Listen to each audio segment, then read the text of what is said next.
जय हिंद मित्रांनो, आपल्या यूट्यूब चॅनलवर मी सर्वांचं मनापासून स्वागत करत आहे। आजच्या व्हिडिओच्या माध्यमातून आपण पवित्र पोर्टलवर न्यूज बुलेटिनच्या माध्यमातून एक नवीन सूचना प्रसिद्ध करण्यात आलेली आहे। त्यामध्ये कोणत्या बाबींचा समावेश करण्यात आलेला आहे त्याविषयी आपण सविस्तर माहिती या व्हिडिओच्या माध्यमातून बघूया। परंतु तत्पूर्वी आपण जर चॅनलवर नवीन असाल तर आमचं चॅनल सबस्क्राइब करा, साईडचा जे बेल आयकॉन आहे त्याला देखील प्रेस करा, जेणेकरून शिक्षक भरतीच्या संदर्भामधल्या कोणत्याही माहितीची अपडेट आपल्याकडून मिस होणार नाही। चला तर मित्रांनो, बघूया ती न्यूज बुलेटिन काय आहे। बघा मित्रांनो, आजच्या तारखेला म्हणजे 5 तारखेची ही न्यूज बुलेटिन आहे। याचा विषय देण्यात आलेला आहे शिक्षक पद भरतीबाबत प्रसिद्धी पत्रक। त्यामध्ये 4 ते 5 महत्त्वाच्या सूचना आहेत। पहिली सूचना अशी सांगत आहे आपल्याला की शिक्षक अभियोग्यता आणि बुद्धिमत्ता चाचणी 2022 नुसार शिक्षक पद भरतीची जी पहिली शिफारस यादी आहे ती 25/2/2024 रोजी प्रसिद्ध करण्यात आलेली आहे। उमेदवारांची शिफारस यादी प्रसिद्ध केल्यानंतर ज्या उमेदवारांना स्वतःच्या निवडीबाबत काही शंका असल्यास त्याबाबत तक्रार निवारण व दुरुस्ती समितीकडे तक्रार निवेदन करण्याची सुविधा देण्यात आली होती। अधिकृत ईमेल आयडीवर विहित नमुन्यामध्ये जे आहे प्राप्त अर्जाची छाननी जवळपास पूर्ण झालेली आहे।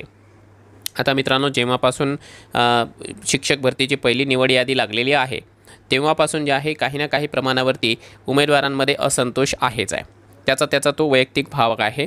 त्यामध्ये आयुक्त ऑफिसच्या वतीने एक सुविधा देण्यात आली होती की ज्यांना कुणाला कोणत्याही प्रकारची तक्रार करायची असेल, कोणाची निवड झाली असेल तरीही तक्रार करायची असेल आणि कोणाची निवड जर का झालेली नाही तरी देखील तक्रार करायची असेल तर एक तक्रार निवारण केंद्राची स्थापना करण्यात आली होती आणि पवित्र पोर्टलमार्फत एक विशिष्ट असा फॉर्मॅट या ठिकाणी देण्यात आला होता। त्या फॉर्मॅटमध्ये तुम्हाला संपूर्ण माहिती पुटअप करून तो ईमेलद्वारे या ठिकाणी पाठवून द्यायचा होतं edupavitra2022@gmail.com या वेबसाईटवर। आणि त्या सर्व अर्जांची जी छाननी आहे ती करण्याची प्रोसेस ही जी तक्रार निवारण समिती होती ती करत होती। आता यांनी ह्या जी शेवटची लाईन त्यांनी या ठिकाणी सांगितलेली आहे की अशा अर्जांची किंवा तक्रारींची म्हणूया आपण छाननी जवळपास पूर्ण झालेली आहे। पुढच्या मुद्द्यामध्ये त्यांनी असं सांगितलेलं आहे की 4/4/2024 अखेर विहित नमुन्यामध्ये प्राप्त तक्रार अर्जांवर कारवाई करून उमेदवारांच्या ईमेलवर समितीचा निर्णय जो आहे 2/4/2024 पासून कळविण्यात येत आहे। दिनांक 4/4/2024 अखेरपर्यंत निर्णय कळविलेल्या अर्जांची संख्या 453 इतकी आहे। तसेच अन्य ईमेलवर वेळोवेळी योग्य तो प्रतिसाद देण्यात आलेला आहे। आतापर्यंत जर का आपण बघितलं तर किती अर्जांना या ठिकाणी निकाली काढण्यात आलेला आहे किंवा रिप्लाय देण्यात आलेला आहे तर 453 म्हणजे जवळपास 450 उमेदवारांना या ठिकाणी जे आहे रिप्लाय देण्यात आलेला आहे समाधानकारकरित्या। आणि त्याच्या व्यतिरिक्त त्यांनी सांगितलं की जे जनरल जे काही ईमेल्स आहेत की ज्याच्यावरती समजा विहित फॉर्मॅटमध्ये जरी नसेल परंतु काही एखादी क्युरी असेल तर त्या क्युरींना देखील या ठिकाणी प्रतिसाद देण्यात आलेला आहे। आता पुढे त्यांनी या ठिकाणी काय सांगितलेलं आहे पुढच्या सूचनेमध्ये तर ते सांगतायत की उर्वरित तक्रार अर्जांवर पुढील काही दिवसांमध्ये समितीचा निर्णय कळविण्यात येणार आहे। म्हणजे अजूनही बरेच जण असे असतील की या 453 उमेदवारांमध्ये त्यांचा समावेश नाही आहे की म्हणजे ज्यांना उत्तर मिळालेलं नाही। आता ज्यांना अजूनही उत्तर मिळालेलं नाही त्या लोकांनी आणखीन 1-2 दिवसांमध्ये या ठिकाणी जे आहे प्रतीक्षा केल्यानंतर त्यांना त्यांचा रिप्लाय मिळून जाईल अशी ही सूचना आपल्याला या ठिकाणी सांगत आहे। आणि एक महत्त्वाची शेवटची सूचना त्यांनी सांगितलेली आहे की लोकसभा 2024च्या निवडणुकीची आदर्श आचारसंहिता सध्या लागू आहे। यास्तव निवडणूक आयोगाकडून शिक्षक पदभरतीबाबत परवानगी प्राप्त झाल्यानंतर पुढील कारवाई करण्यात येणार आहे। आता आपल्या सर्वांना कल्पनाच आहे की येणारे 2 ते 2.5 महिने जे आहे या ठिकाणी इलेक्शनची धामधूम सुरू असणार आहे। त्यामुळे आता सध्याच्या घडीला संपूर्ण भारतभरामध्ये लोकसभा 2024च्या निवडणुकीची आदर्श आचारसंहिता या ठिकाणी लागू झालेली आहे आणि त्यामुळे आपली शिक्षक भरती सध्याच्या घडीला तरी ठप्प पडल्याची माहिती आपल्याला ऑलरेडी मिळालेली आहे। आता यावर उपाय काय आहे? आता 4 तारखेला म्हणजे 4 जून रोजी ज्यावेळेस आदर्श आचारसंहिता संपेल त्याच्यानंतरच प्रोसेस सुरू होईल का? तर त्याचं उत्तर आहे नाही। त्याचं कारण असं आहे की या ठिकाणी केंद्रीय निवडणूक आयोग दिल्ली या ठिकाणी जे आहे महाराष्ट्र शासनाच्या वतीने एक विशेष परवानगीकरिता प्रस्ताव ऑलरेडी गेलेला आहे। त्या प्रस्तावामध्ये बऱ्याच गोष्टी या ठिकाणी नमूद करण्यात आलेल्या आहे आणि विशेष परवानगी मागण्यात आलेली आहे। आता विशेष परवानगी कशाकरिता तर विशेष परवानगी या चालू असलेल्या शिक्षक भरतीमधल्या जवळपास 3 गोष्टींसाठी मागितले असल्याची जी प्राथमिक माहिती आहे आपल्यापर्यंत मिळालेली आहे। पहिली आणि महत्त्वाची गोष्ट म्हणजे ज्या उमेदवारांची निवड यादी जाहीर झालेली आहे, म्हणजे की आपण या ठिकाणी सांगितल्याप्रमाणे 25 फेब्रुवारी 2024ला ज्यांची निवड यादी लागलेली आहे.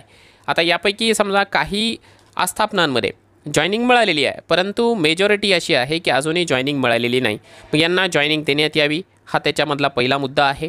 दुसरा मुद्दा हा आहे की जी निवडणूक आचारसंहिता लागल्याच्या नंतर पुढील जी यादी आहे ती यादी लावण्याकरिता या ठिकाणी परवानगी देण्यात यावी. आता आचारसंहितेमध्ये तर याद्या लागत नाही, निवड याद्या. मग ही परवानगी का बरं मिळेल, तर त्याला जे आहे काही चांगल्या प्रकारचे जे रेफरन्सेस आहेत ते जोडण्यात आल्याची प्राथमिक माहिती आपल्यापर्यंत मिळालेली आहे. पहिली आणि महत्त्वाची गोष्ट ही आहे की आपली शिक्षक भरती ही काही आचारसंहितेमध्ये सुरू झालेली भरती नाही आहे. तर या भरतीला मागच्या 1 ते 1.5 वर्षापासून या ठिकाणी जे आहे मुहूर्त लागलेला आहे. कारण शिक्षक भरतीची प्रक्रिया ही अतिशय लांबलचक असल्याकारणाने, एका झटक्यात होणारी नसल्याकारणाने अशा प्रकारची परवानगी मागण्याची गरज या ठिकाणी भासलेली आहे. कारण या परीक्षेची नोटिफिकेशन येणं, परीक्षा होणे, त्याच्यानंतर जे आहे त्याचा निकाल लागणे, त्यानंतर अभियोग्यताधारकांच्या वतीने प्राधान्यक्रम नोंदवून घेणे आणि नोंदवल्याच्या नंतर निवड यादी जाहीर होणे, एवढे सारे टप्पे या ठिकाणी पार पडलेले आहेत ऑलरेडी. आता फक्त राहिलेला काय आहे तर उमेदवारांना जॉईनिंग देणे. तर ही जॉईनिंग दिली जाऊ शकते. दुसरी महत्त्वाची गोष्ट ही आहे की आपली जी चालू असलेली शिक्षक भरती आहे ती न्यायालयीन प्रकरणामुळे या ठिकाणी जे आहे पुढे चालत आहे, याची देखील आपल्या सर्वांना ऑलरेडी कल्पना आहे.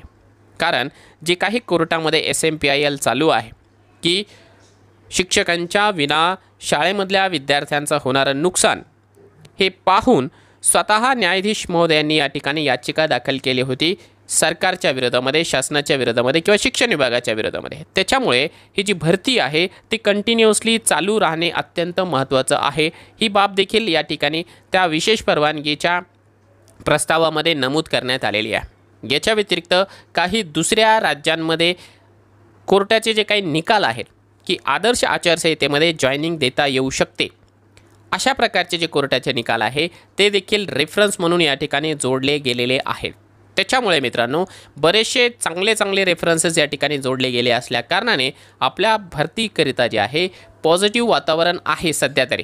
आणि आपण सर्वांनी अपेक्षा ठेवायला हरकत नाही की या आदर्श आचारसंहितेमध्ये देखील आपल्याला शिक्षक भरतीची जी विशेष परवानगी आहे ती पाहायला मिळू शकते.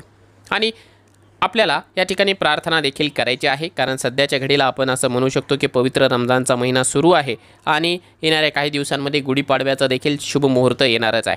त्यामुळे आपण सर्वांनी प्रार्थना करावी की या शिक्षक भरतीला विशेष परवानगी मिळायला पाहिजे. याच्या व्यतिरिक्त शेवटचा पॉईंट त्यांनी असं सांगितलेलं आहे की महत्त्वाच्या बाबींची जी माहिती आहे न्यूज बुलेटिनद्वारे आवश्यकतेनुसार प्रसारित केली जाणार आहे. आता आवश्यकतेनुसार प्रसारित केली जाणार आहे याचं कारण असं आहे की सध्याच्या घडीला शिक्षक भरती संदर्भामध्ये फार काही विशेष घडताना दिसत नाही. जोपर्यंत विशेष परवानगी मिळणार नाही तोपर्यंत शिक्षक भरतीची जी पुढची जी हालचाल आहे ती होताना आपल्याला दिसणार नाही. त्यामुळे बऱ्याच दिवसांच्या नंतर आपल्याला आजच्या तारखेला न्यूज बुलेटिन पाहायला मिळालेलं आहे. अपेक्षा व्यक्त करूया की लवकरच जे आहे येणाऱ्या 1 ते 2 दिवसामध्ये विशेष परवानगीचा प्रस्ताव मंजूर होऊन यायला पाहिजे आणि त्यानंतर पुन्हा एकदा आपल्याला जे आहे अशाच प्रकारची न्यूज बुलेटिन देखील पाहायला मिळेल की जेणेकरून आता शिक्षक भरतीची प्रक्रिया जी आहे पुढे सुरू केली जात आहे.